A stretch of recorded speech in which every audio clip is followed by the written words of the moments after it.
Hey, you guys, welcome back. This is Let's Talk Politics with Frederick Wilson, and I am he. You know the calling numbers, 917-932-1078. You know when we go on, that is every Monday night, 7 p.m. to 8 p.m. on Blog Talk Radio. All right? Every Monday night, 7 p.m. to 8 p.m. on Blog Talk Radio. Now, our next show, which will be August 11th, we're going to have on our show Supervisor of Elections, Jerry Holland. That's right. He is the Supervisor of Elections in Jacksonville, Florida, where we hail out of.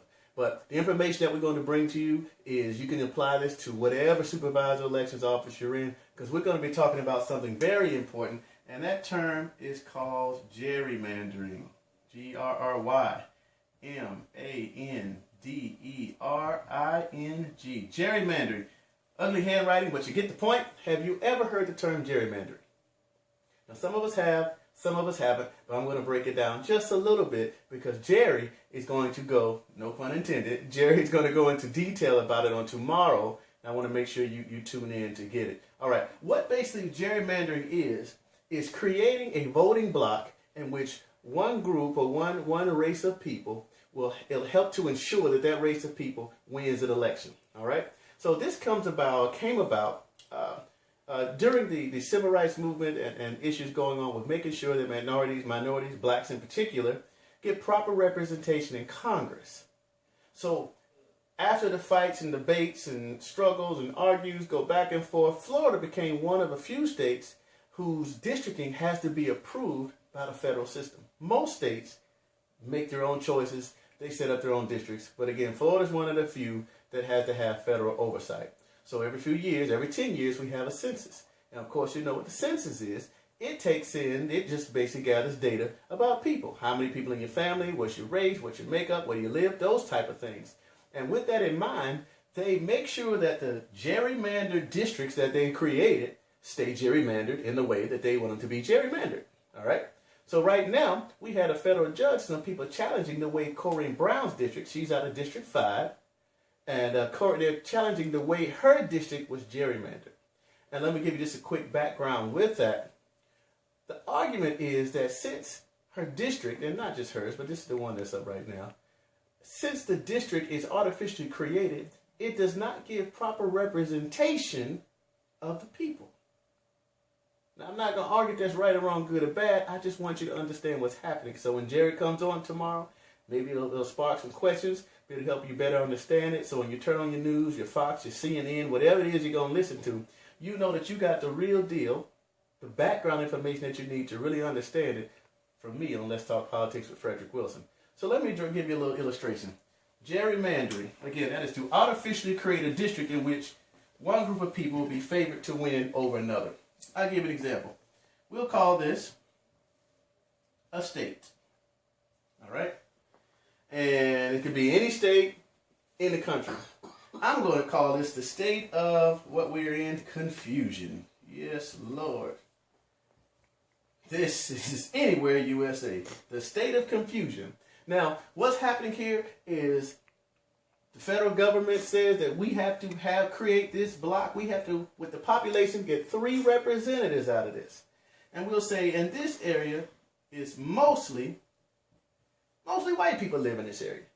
And we'll say mostly black people live in this area. And then we'll say mostly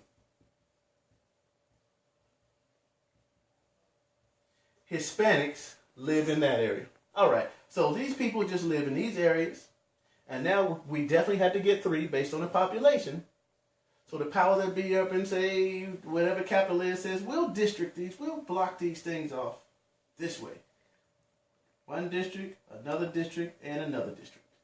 Since mostly white people live in this area, statistically speaking, they'll probably get a white person to run and win office.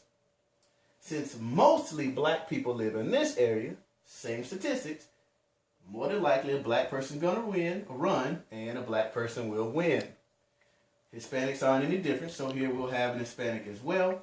So going to U.S. Congress, we have a white person, we have a black person, and we have a Hispanic person, and that is pretty much what we have in this area. So in some people's eyes, we have proper representation in Washington, D.C. for this block of people. Make sense? Okay. Maybe it does, maybe it doesn't. I'm not here to argue if it does or doesn't, right or wrong, good or bad. I just want to show you what's going on. Now let's get rid of these voting blocks here. We're going to get rid of this. Now say these guys, somebody else came up in Tallahassee and said, hey, I got another proposal. How about we draw the lines this way? You still getting 1 block, 2 block, 3 blocks. You're still getting your representatives. You're still getting 3 of them because these people haven't moved. The population is still the same. Now we're just saying these folk are now in different voting blocks. And when you once had a majority of the same race of people in the block, now you don't. Now you have a mixture which will not promote one or the other. So as opposed to having 1 black, 1 white, and 1 Hispanic, you don't know exactly what you get. Statistically speaking, you're probably going to get 2 whites and 1 minority. And some will argue that now there is no proper representation of this group of people. So now it's up to the people in Tallahassee to figure out basically what they're doing is figuring out if they're going to draw the blocks this way or if they're going to draw the blocks that way. That's pretty much it in a nutshell. In a moment, I'm going to slide over and I'm going to show you what Corrine Brown's district looks like. Because what her district is, this is the state of Florida. Again, I'm not an artist, but you kind of get the idea. That's Jacksonville. This is Tallahassee, where all the fun is going on right now. Over here is Pensacola. It's about Orlando. And we'll say this is Miami, Tampa. All right. Corrine Brown's district, just kind of snakes in and out and up through Daytona and then back through Orlando and a little piece down there and comes back around and skips and dips. Corrine Brown's district looks like this, while other districts are more, shaped in a continuous manner. And again, they say, hey, that's because you're artificially creating this, you're gerrymandering this, and some people just flat out don't like it. So what we're going to do, we're going to talk tomorrow again with the supervisor of elections, Jerry Hollins, and he's going to break this down in a way in which we can all understand it, because there's a whole lot more hairy than this, because when you move her district, you're going to have to move somebody else's district. And how does that affect the constituents? How does it affect the people? So if you move it now, the people that's never heard of Corrine Brown, how do they know to vote for or who to vote for? How do they know if they like her or not like her? How do they know if she's a great representative or not? Or whoever else is moved around as well. So the problem lies there, and we as the citizens, we're going to suffer if we don't pay attention.